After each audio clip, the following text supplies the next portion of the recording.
Selam, ben Saadet ve hoş geldin. Temmuz ayında leziz hikayeler okudum. Hadi gelin bakalım bunlar nelermiş.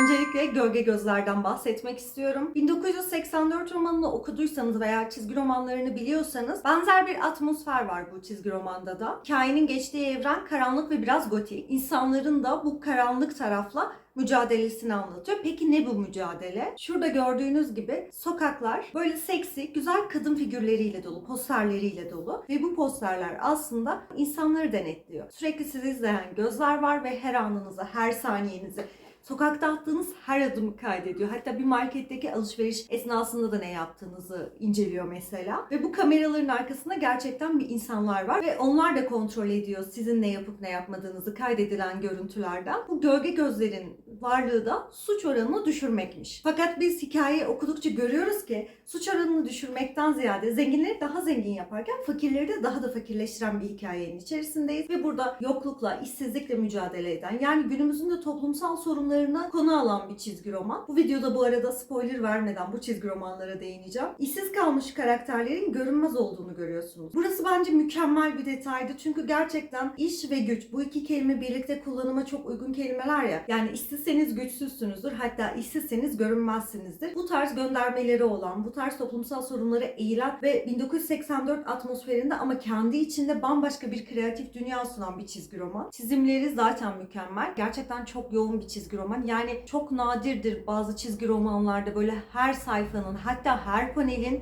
farklı yoğunluklar içermesi. Çizimlere çok vakit ayıracağınız bir çizgi roman mükemmel olmuş. Atika'nın yeni mangasından bahsedeceğim şimdi size. Öncelikle isimleri telaffuz ederken güçlük çekiyorum. Bu yüzden lütfen kınamayın o konuda beni. Konusu azıcık gerilim içeriyor. Bilginiz olsun. Hani bir tık rahatsız edici öğeler var ama bir tık, yani bence. Şimdi küçük bir köyümüz var. Yani bildiğiniz Asya klasiği. Ve bu köyde yetişmiş iki arkadaş var. Yoshiki ve Hiraku. Hiraku, yani kapakta gördüğümüz arkadaş, gezinmeyi seven, dağlara tırmanmayı seven birisi. Ve bir gün dağ tırmanışından döndüğünde ondaki bazı farklılıklar göze batmaya başlıyor. Aynı zamanda bu ikili arasındaki bir dinamik de gelişmeye başlıyor ve çözümlenmeye de başlıyor o dinamik ama net bir cevap alamıyoruz. Çünkü daha birinci cildi bu. Bir tık bir değişim var. Ne olduğunu söylersem spoiler olur. O yüzden söylemeyeceğim. Çizimlerini de ekstra sevdiğim bir manga oldu. Hafif gizem, gerilim, yani sonunu acaba nereye bağlayacaklar diye düşünmeyi seviyorsanız okurken o tarz bir manga olduğunu söyleyebilirim. Yine yeni bir manga ile devam edelim. Pandora Heart. Öncelikle çok ön yargılı başladım çünkü 15 yaşındaki bir çocuktan bahsediyor. Hani bu tarz küçük yaşta lisede geçen hikayeleri çok yeni okuduğum için çok fazla sıkmıyor ama her zaman da bir tedirgin başlıyorum. 15. yaş günüyle yetişkinliğe giriş yapan Oz'un, evet yetişkinliğe, hikayesini anlatıyor. Atılacağı gizemli bir macerayı anlatıyor. Sanırım ben gizem seviyorum. Aslında karakterimiz çok eğlenceli, şen şakrak, yaşının da verdiği enerjiyle hareket eden ama bir noktada da sorumluluklarını fark edebiliyor. Ama enerjisi bunu birazcık kapatan bir karakterimiz. Kendini cehennemde buluyor ve diyor ki yani ne işin var burada, ama bir günah işlediğini öğreniyor. O cehennemde Alice diye birisiyle tanışıyor. Çizimlerine bayıldım bu arada. Peki bu Alice göründüğü gibi birisi mi? Varlık amacı ne? Birinci cilt bunları cevaplıyor. Ama tam anlamıyla değil. Aslında Alice'e karşı bir şüphe duyarken Oz ile aralarındaki kimyayı da beğeniyorsunuz. Hikayeyi okudukça fark ediyorsunuz ki diğer ciltlerde karmaşıklık artacak. Karakterlere bir noktada sempati duyacaksınız ama bir noktada da ya bu iyi mi kötü mü? Alice karakteri salt iyi veya salt kötü bir karakter değilmiş gibi geldi bana. Umarım seri bu tonda devam eder. Çünkü salt iyi ve salt kötü hiçbir yerde yoktur. Okuduklarımız, izlediklerimiz dışında. Alışveriş videosunda sizi uyarmıştım. Bana sapık demeyin bunu aldım diye. Artı 18 bir manga. Evet. Bu arada o kadar yüksek bir cinsellik yok. Ama tabii ki de artı 18 ve cinsellik olumsuz örnek oluşturabilecek uyarıları da var. Peki hikayede ne oluyor? Daha önce zaten biz böyle benzer bir hikaye okumuştuk. Yine onun benzeri bir cilt. Üniversite 3. sınıf öğrencisi var fakat okula gitmiyor. Asosyal, evde PlayStation oynuyor, abur cubur yiyor. Evin her yeri batmış durumda ve düzenli olarak alışveriş yaptığı bir markette Mari diye bir karakteri izliyor. Sürekli onu takip ediyor. Evine kadar öğreniyor. Ne aldığını, ne yaptığını, ona bakıp bakmadığını sürekli kontrol ediyor. Ama asosyal bir karakter olduğu için de bir noktada adım atamıyor. Peki sonra ne oluyor? Bir gün uyanıyor ki Mari olarak uyanıyor. Sonrasında bununla mücadele, tanımlamaya çalışma, algılamaya çalışma süreci başlıyor. Eğer baskısını bulabilirseniz kesinlikle okumanızı öneriyorum. Hele ki evrim, Big Bang, bu tarz olaylara ilginiz varsa, yani bilim ve fizik konusunda birazcık ilginiz varsa muhakkak okumanızı öneriyorum. Neden? Çünkü ben daha önceki bir videomda bazı önemli eserlerin, klasiklerin çizgi roman, manga versiyonları olduğundan bahsetmiştim. Türlerin kökeni aslında bize realiteden bilgiler veren bir başyapıt.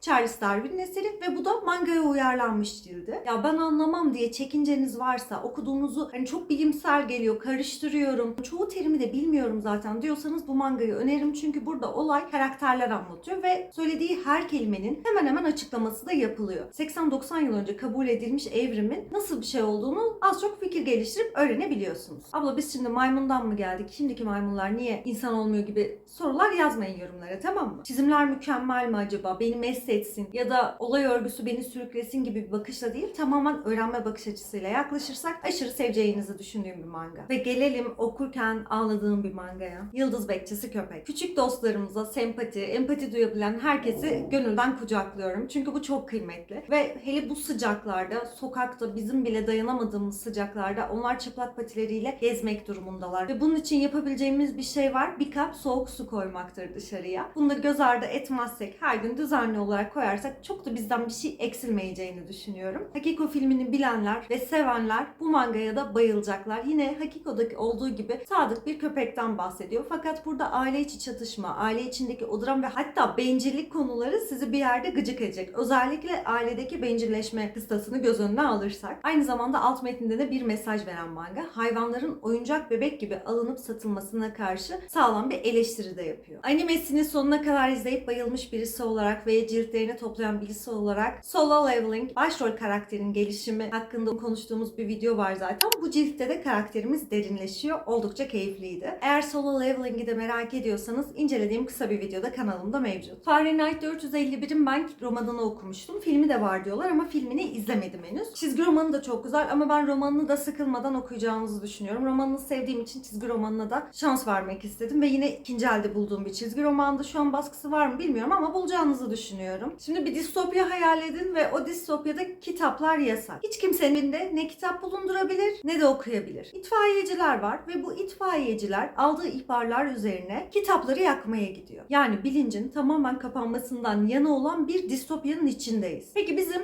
ana karakterimiz Morgan ne yapıyor? Bilinci okudukça açılıyor. Kendisi de itfaiyeci olmasına rağmen okudukça bilinci açılan ve insanları köreltmeye çalışan bu sisteme karşı ayaklanan bir karakter. Ve biz her şeyi onun gözünden okumaya başlıyoruz. Kitapları yakan itfaiyecilerden bir tanesinin sisteme baş kaldırma hikayesinde okuyabiliriz. Tabii romanda daha detaylı, daha fazla empati yapabileceğiniz, daha fazla duyar kazanabileceğiniz şekilde işlenmiş ama çizgi romanda bir o kadar sağlam. Yani ana konuya sadık olarak ilerlemiş. Keza çizimlerle de desteklendiği için benim bayağı bir hoşuma gitti. Agatha Christie severler bu çizgi romanı da çok sever. Çizimleri oldukça soft, duru bir şekilde ilerliyor hikaye. Ve eğer siz Agatha Christie okumaktan korkuyorsanız, yani şu anlamda söylüyorum, hani kitap boyutları büyük ya bu, hani ben bunu okuyup bitiremem, çok fazla sayfası var gibi endişeleriniz varsa 2 adet hikaye var. İkisi de Agatha Christie'ye ait ve ikisi de ana metinlere sadık kalarak ilerlemiş. Bu yüzden gönül rahatlığıyla okuyabileceğiniz bir çizgi roman. Yani baskısı olmasa bile ikinci elde muhakkak bulabileceğinizi düşünüyorum. Eğer kanala abone değilseniz abone olabilir. Yorumlarda bu çizgi romanları konuşup tartışmayı çok isterim. Keza bu kanalı açmamın ana sebebi de bu zaten. Videoyu da beğendiyseniz bir like'ınızı alırım. Sabahattin Ali'nin en çok satan romanlarından bir tanesi olan Kürk Mantolu Madonna'nın çizgi romanı. Evet, çizimlerle yine desteklenmiş ve ana hikayeye sadık kalarak ilerlemiş. Fakat kitapla ayrımı şu: ana kitapta biz karakterle empati kurmamız için çok zorluyor ve ben asla o empatiyi kuramıyorum. Yani Raif Bey'den nefret ediyorum. Asla hoşlanmıyorum. Canım Maria Puder diyorum ve kenara çekiyorum. Hatta bazı magazin programlarında da hani Madonna'nın hikayesi gibi bir muhabbet olmuştu. Belki bilenleriniz vardır arada. Yine kaliteli, sağlam, keyifli bir baskı. Hani eğer romanı okumaktan ziyade ben çizgi romanını daha kolay okurum diyorsanız öneririm. Ya da romanı okudum bir de çizgi romanına bakayım derseniz hikayenin gözlerinizin önünde canlandığını ve derinleştiğini göreceksiniz. Sadece sözel olarak empati kurmak bir tık daha zor geldi bana. Ama bu benim Raif Bey'e olan kızgınlığımdan da kaynaklı olabilir tabii. Bu fasikülü almamın tek bir sebebi var. Yani hikaye vesaire beni aslında hiç cezbetmedi. Ekstrem bir şey hissettirmedi. Zaten incecik bir fasikül ama Deadpool'un ilk göründüğü sayı olduğu için koleksiyonuma eklemek istediğim bir fasiküldü. Deadpool seviyorum tabii ki de. Çok sevdiğim bir dizi vardı. Hani sezonlarını böyle soluksuz beklediğim, gerçekten merak ettiğim, içindeki o kaotik ortama kendimi kaptırdığım, karakter gelişimini aşırı beğendiğim, olay örgüsünün merak uyandırıcı bir şekilde ilerleyişine de hayran olduğum bir dizi var. Şemsiye Şemsiye Akademisi yani Umbrella Akademi.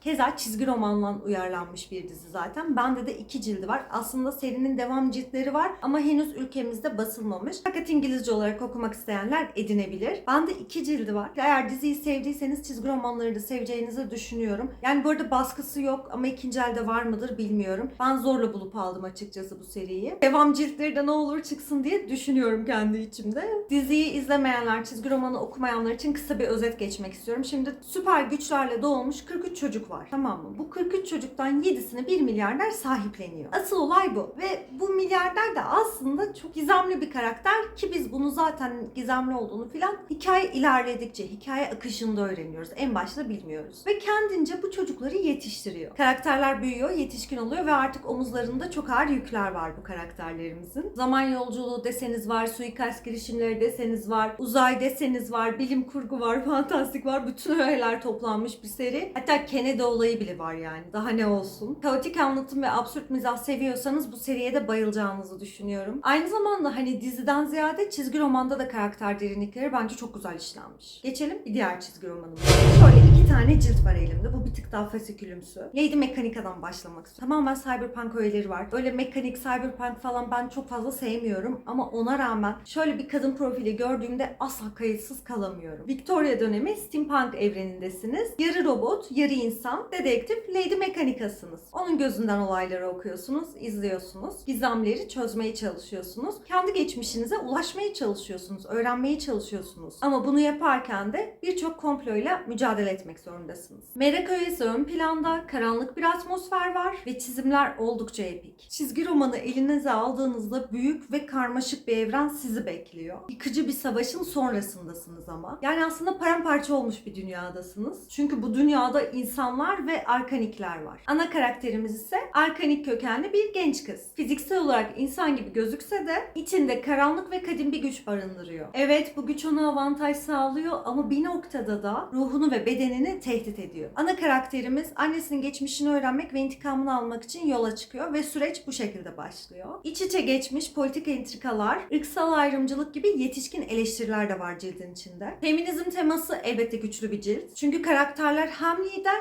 hem savaşçı. Hem de duygusal açıdan her bir panelde biraz daha derinleşiyor. Keza bu da beni cilde okurken dinamik tutan büyük bir detaydı. Ve gelelim 4 cilde tamamlanacak olan bu seriye. Biraz da bunu abartabilir miyiz acaba? Çünkü neden diyorum? Ben D&D oynamış bir insan değilim. D&D hakkında herhangi bir bilgisi olan bir insan da değilim. Ama sosyal medyada mesela çok dikkatimi çekiyor. D&D oynayan gruplar var ve bundan aşırı eğleniyorlar. Bunu içeriklere dönüştürüyorlar. Keza çok keyifli. Özellikle onların seveceği bir seri. 4 cilde tamamlanacak. Şu anlık 3 cilde çıkmış. 16 yaşında 6 kişilik bir arkadaş grubu var. Ve toplanıyorlar. Diyorlar ki gelin D&D oynayalım. Ama arkadaşlarından bir tanesi diyor ki bakın bu biraz D&D oyunundan farklı diyor. Diğer 5'i de ya tamam falan filan diyerekten oyunun içine girişiyorlar. Herkes karakterlerini tanımlıyor, karakterlere bölünüyor ve zarlar atılıyor. Bir anda Dai isimli bir evrenin içindeler. Çizgi romanda adını zaten buradan oluyor. Mesela Diktatör diye bir karakterimiz var, Cyberpunk var. Hepsi kendilerini tanımladıkları fizikte, fizyolojide görüyorlar. İşin ilginç tarafı da burası. Aradan 2 yıl geçiyor. Yani o evrende 2 yıl geçiriyor karakterlerimiz ve sonrasında dünyaya dönüyorlar ve dünyaya döndüklerinde görüyorlar ki mesela Cyberpunk karakteri gerçek dünyada yani Dai evreninden çıktıktan sonra bir kolu, bir uzvu yok yani cidden. Ve aradan zaman geçiyor. Karakterlerimiz büyüyor, yetişkin oluyor, serpiliyorlar. Hatta evlenip hayatlarını kuranlar bile oluyor. Bir gün bir olay oluyor ve sonrasında Dai evrenine geri dönüyorlar. Çünkü zaten 6 kişiden 5'i geri dönmüştü. Geri döndüklerinde yaşadıkları mücadeleler, o maceralar, oyunun gizemi, hatta oyunun içinde kalan arkadaşlarının gizemini de çözmeye çalışıyorlar. Bu yüzden 4. cildi aşırı merakla bekliyorum. Özellikle D&D severlerin çok seveceği bir seri. Kanala abone olmayı, like atmayı unutmuyoruz. Yorumlarda buluşalım olur mu? Görüşmek üzere. Kendine çok iyi bak.